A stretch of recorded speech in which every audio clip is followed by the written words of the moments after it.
Qu'est-ce que je vois ici?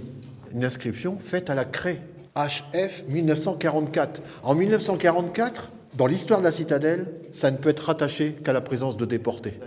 2546 déportés de Buchenwald ont été affectés à la citadelle de Doulan. Seul témoignage de leur présence, ce graffiti.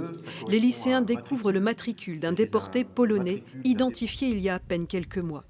Lui et ses camarades d'infortune travaillaient ici pour l'industrie d'armement allemande. À partir de 1943, le site va devenir un site d'analyse et de commandement de tir de V1. La visite se poursuit à l'intérieur du bunker.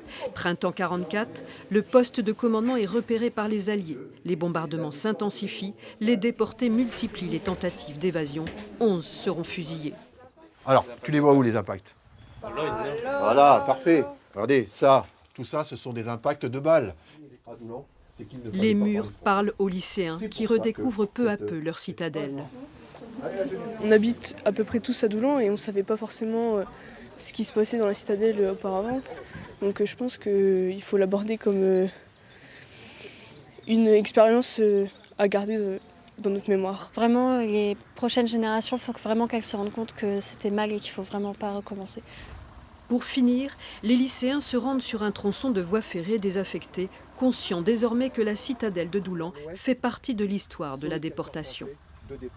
C'est un cas presque unique de la présence de plus de 2500 déportés venant de Buchenwald qui ont été affectés au camp principal qui était la citadelle de Doulan. Cette page d'histoire doulanaise était complètement passée sous les radars. Voilà ce que je vous demande de ramener. C'est pas grand-chose, hein.